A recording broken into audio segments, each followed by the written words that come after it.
Kamusta mga master? Ito ang Highspeak TV. Ito ang part 27 ng lalaki na tinanggal sa trabaho at nakilalang isang matandang pulubi na tiyak magpapabago na kanyang buhay. Sa buhay ng isang tao ay mahalaga talaga yung may isinasagawa kayong plano para mapagtagumpayan ang isang bagay. Ito ngayon yung binabalak ng City Boys para matalo nila ang Red Spider. Sa bidyong ito ay isa sa Red Spider ang madadakip ng City Boys. Kung sino siya, yan ang ating alamin. Pero kung bago ka palang napadpad sa aking channel o matagal ka na dito, ay pwede ba akong makahingi ng kaunting subscribe sa inyo at huwag niyo rin kalimutan na i-click ang notification bell. Maraming salamat. So ano pang hinihintay nyo? Simulan na natin.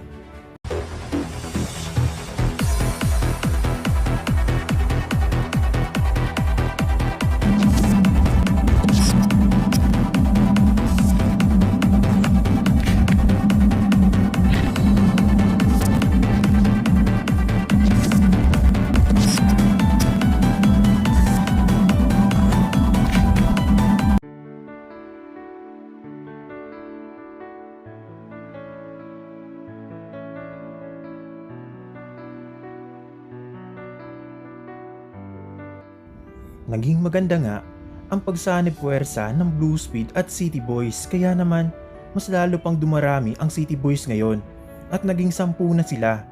Sa mansyon ay pinaplano nila kung ano ang gagawin nila sa Angels para masigurado ang kaligtasan nito.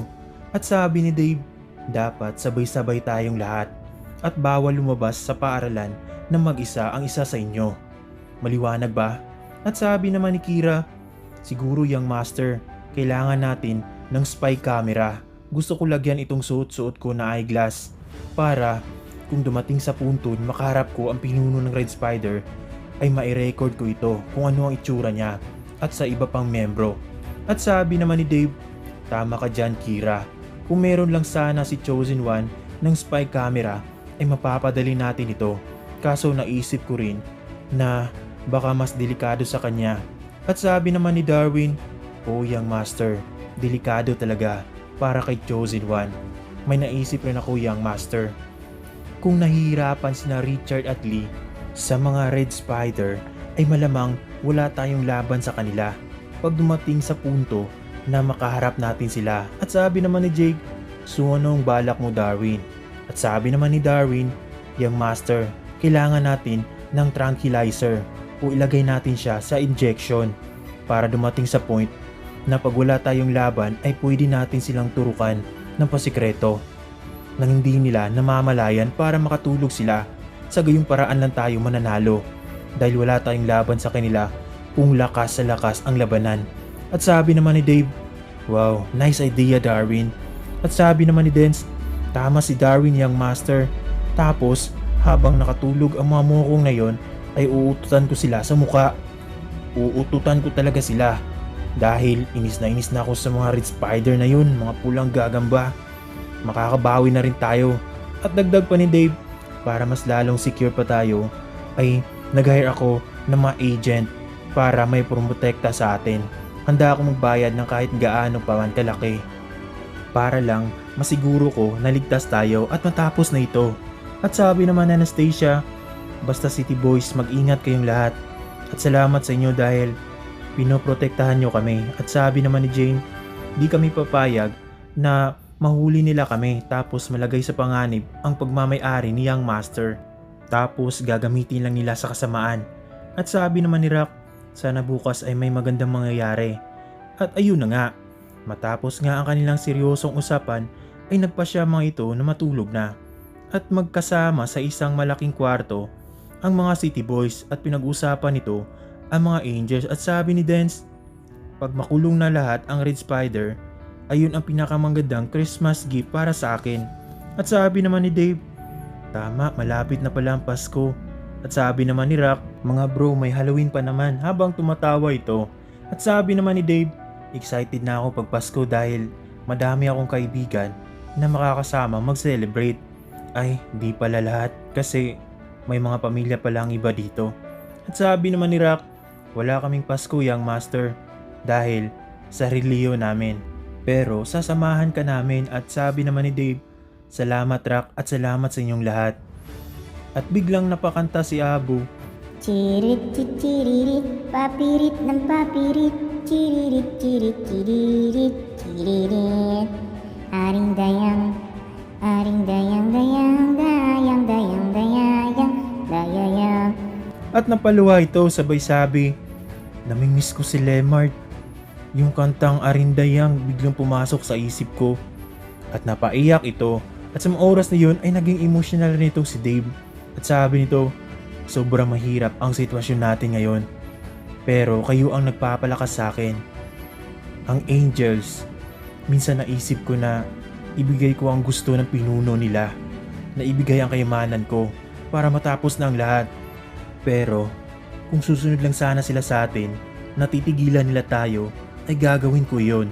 Sabi naman ni Darwin, Young Master, sana ay di mabago ang isip mo dahil mas lalo tayo malalagay lahat sa peligro pag nangyari yun. At sabi naman ni Dave, oh Darwin, salamat kasi andyan ka rin. At sabi naman ni Kulas, kailangan natin isa-isahin na mahuli sila at maunahan. Pag mabihag na natin ang isa nilang kasama ay may pag-asa na matunto natin sila. At sabi naman ni Dave, nag-send sa akin si Chosen One ng litrato ng lugar kaso hindi ko matumbok kung saan ito dahil hindi klaro. Siguro nagmamadali siya ng mga pagkakataong ito.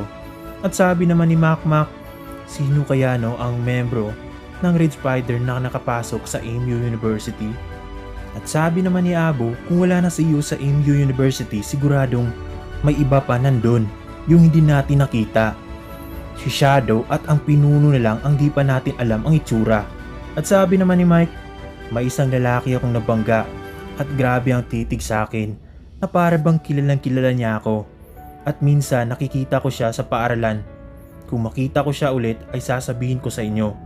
Malakas ang kutob ko na isa siyang Red Spider. Sa kabilang banda naman, ang Angels ay masayang-masaya naman nagkwekwentuhan. At sabi ni Sheena, uy Jane, ikaw na lang ang walang official na kapares. May 4 ka na pagpipilian. Si Kulas, si Darwin, si Makmak at si Jake. At sabi naman ni Jane, habang tumatawa ito, ang ganda ko naman kasi ako ang mamimili. Para sa akin, nasa 2 na lang si Jake at si Darwin. Kung sino sa 2 ang official na manligaw sa akin ay malaki talaga ang pag-asa. At sabi naman ni Cheryl, kung pinuprotektahan nila tayo ay dapat ganun din ang gawin natin sa kanila. At sabi naman ni Anastasia, oo Cheryl, ipagdasal natin sila na matapos na. At sabi naman ni Peachy, oo nga sana matapos na to para makapokus na tayo sa pag-aaral.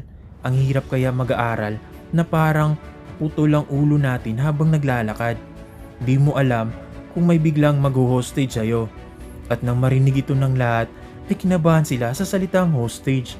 At sabi ni Che, wag naman sana.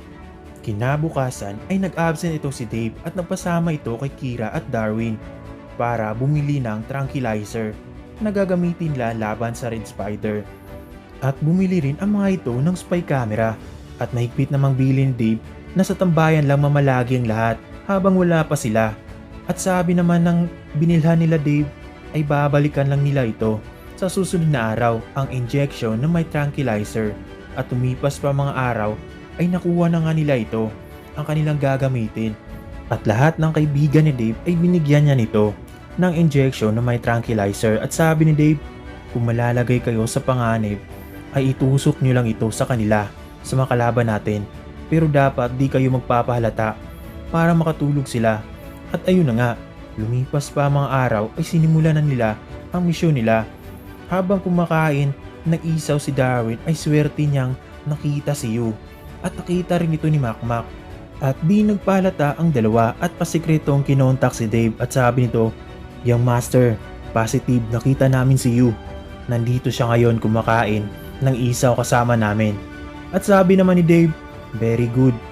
Very good Darwin, paborito nga ni Yu ang isawan sa paaralan. Si Yu na mga oras na yun ay nagmamasid din para pagmasdan ang mga Angels na lalabas para i-hostage niya. At habang papaalis na itong si Yu ay pasikreto itong minamanmanan ni Darwin. Baka isa na naman itong malaking patibong at baka may iba siyang kasama. Pero na makita nila na mag-isa lang ito sa sasakyan ay agad nila itong sinundan. Gamit ang sasakyan ni Rock ay sinundan nga nila itong si Yu. Kasama ni Darwin, si Rock na nagmamaneho, si Mac, si Mike at si Kulas. At mga oras na yun sila Dave naman ay dumaan sa kabilang ruta para ma-corner itong si Yu. At habang si Yu naman ay cool na kulang nagpapa-music habang nagdadrive at pupunta ito sa lungga ng Red Spider. At pagkaraan lang ng ilang minuto ay biglang hinarang ito ng sasakyan nila Dave. At agad pinaputukan ni Dave ang gulong ng sasakyan ni Yu para di na ito makatakbo. At pinalibutan nga ito ng City Boys at gulat na gulat ito. At ayun na nga, dahil sa na-corner na itong si Yu ay wala na itong magawa. At lagi lang sabi ni Yu, "Naisan niyo ako dun ah. Madami pala kayo, di ko inasahan ito." At biglang tinurukan ng tranquilizer si Yu sa likuran at bigla itong nakatulog. Habang ang sasakyan naman ni Yu ay minamaneho ni Mike, dinala nga ito sa headquarters ng mga pulis. Pati na rin itong si Yu at nagpatulong itong si Dave sa kaibigan ni Richard na interrogate itong si Yu. At ayun na nga, in-interrogate nga itong si Yu ni Kubyo. Si Kubyo ay isang pulis na may mataas na ranggo, ang matalik na kaibigan ni Richard. Sa mga oras na yun ay galit na itong si Kubyo kay Yu at gigil na gigil ito at gusto niya itong bubugin. At sabi nito, "Saan ang lungga nyo at sino-sino pa ang mga kasamahan nyo? At ano-ano ang mga itsura nito?"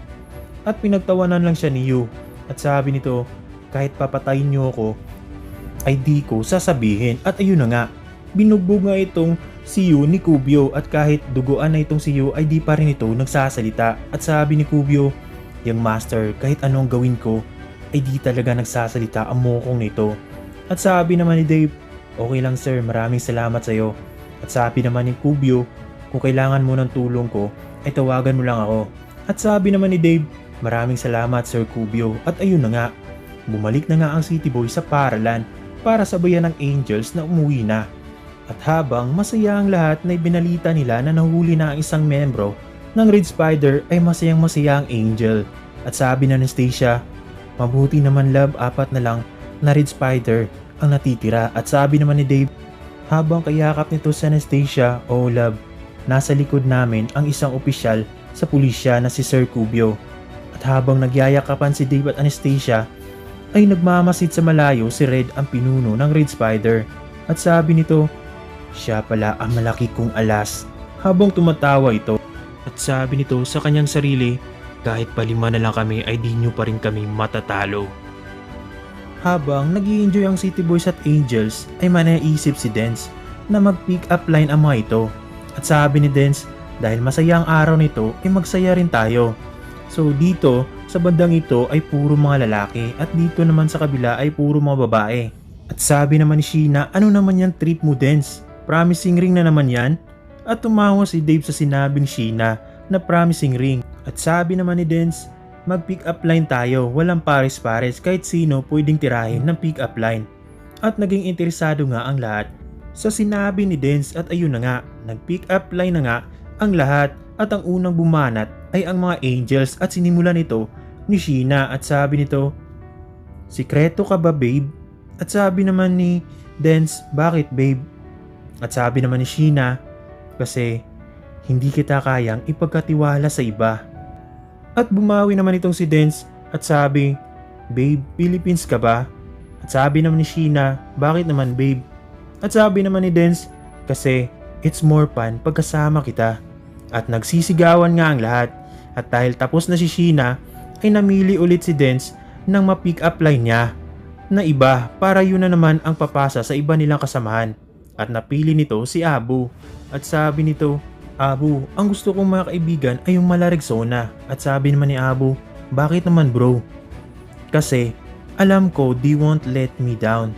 At sabi naman ni Sheena, "Char ha? Sige na, kayo na ni Abu, mas bagay kayo." At tumatawa ito ng malakas. At sa mga oras na yon ay si Abu naman ang nag-pick up line at napili na si Peachy. At sabi nito, "Muchi, di ka ba?" At sabi naman ni Peachy, "Bakit?" At sabi naman ni Abu, "Kasi tinamaan na ako sa iyo ng sobra." At chichi aluloy. At ng mga oras na yon ay grabe ang tawa ni Peachy kay Abu. At nang si Peachy naman ang mag-pick up line ay sabi nito, "Muchi, lupang hinirang ka ba?" At sabi naman ni Abu, "Bakit naman Muchi?" Sabi naman ni Peachy, "Kasi kapag naririnig kita napapatigil ako. At ang matindi pa nun, napapahawak ako sa puso ko at pumikit si Abu sa sobrang kilig at sabi nito, parang naihi ako ah, sa kaswitan mo, Muchi. At nag-pick up line pa ulit si Peachy at ipinasa ito sa iba pa nilang kasamahan. At ang napili nito ay si Che at sabi nito, Che, boobs ka ba? At napatawa si Che at sabi nito, bakit naman? At sabi naman ni Peachy, palit tayo. At tumawa ang lahat at sabi ni Peachy, wala akong maisip need kong ipasa sa'yo, friend. At habang si Che naman ang nag-pick up line ay napili nito si Rock. At sabi ni Che, Rock, sabi nila timang daw ako. At sabi naman ni Rock, bakit? At sabi naman ni Peachy, malibang gumiti ako pag ikaw ang iniisip ko. At napasmile na lang itong si Rock sa kanyang narinig. At nang si Rock na naman ang nag-pick up line ay sabi nito, mahal kung Che, alam mo ba kung gaano kita kamahal? Konti lang.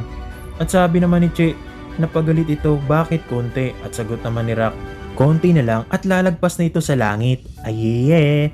At kinurot ni Che si Rock sa didi nito dahil sa sobrang gigil. At para mapasa ni Rock ang pick up line niya ay pumili ito sa isa nilang kasamahan. At sabi nito, ang napili ko ay si Mike. At sabi ni Rock, Mike, si bossing ka ba? At sabi naman ni Mike, bakit kuya? At sabi naman ni Rock, kasi I love you, mama, chup chup. At napasabi na lang si Che, how sweet ni kuya. At nang si Mike na ang nag-pick up line ay sabi nito, ang napili ko ay si Kulas. At sabi nito, Kulas, singer ka ba? At sabi naman ni Kulas, hindi, joke. At sabay sabi, bakit? At sabi naman ni Mike, kamukha mo kasi yung singer na si Sebastian. Habang tumatawa si Mike, sorry Kulas ha, wala kasi akong maisip. At nang si Kulas na naman ang nag-pick up line ay napili nito si Makmak at sabi nito, Makmak, robot ka ba? At sabi naman ni Makmak, bakit? At sabi naman ni Kulas, dahil mukha kang robot. At napatawa ang lahat sa sinabi ni Kulas. At sabi naman ni Jane, halatang wala na kayong maisip kasi kahit ano na lang pinagsasabi nyo. Habang tumatawa ito. At nang si Makmak na naman ang nag-pick up line ay napili nito si Darwin.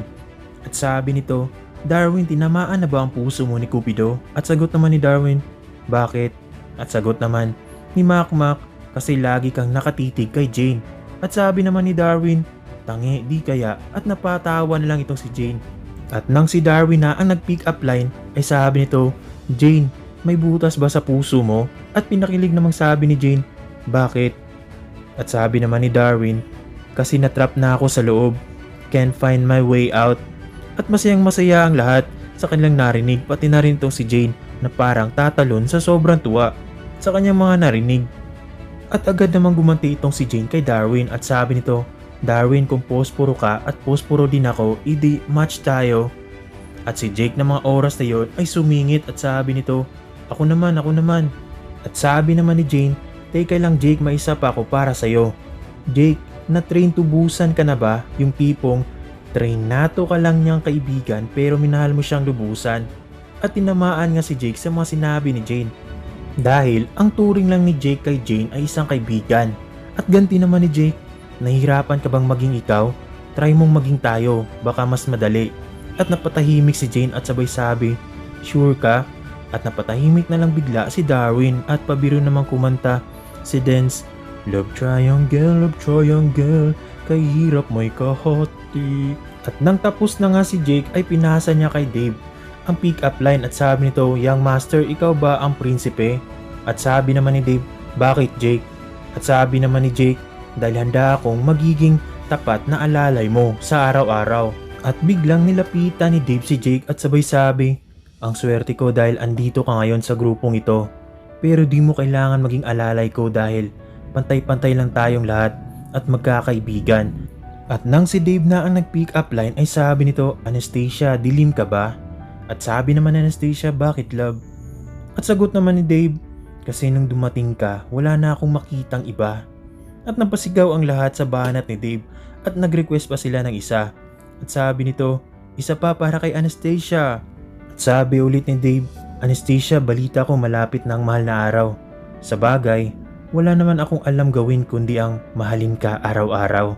At nagsisigawan ang lahat sa mga sinabi ni Dave. At sa mga pagkakataong iyon ay si Anastasia na ang nagsalita at nag-pick up line at sabi nito, love, ampalaya ka ba?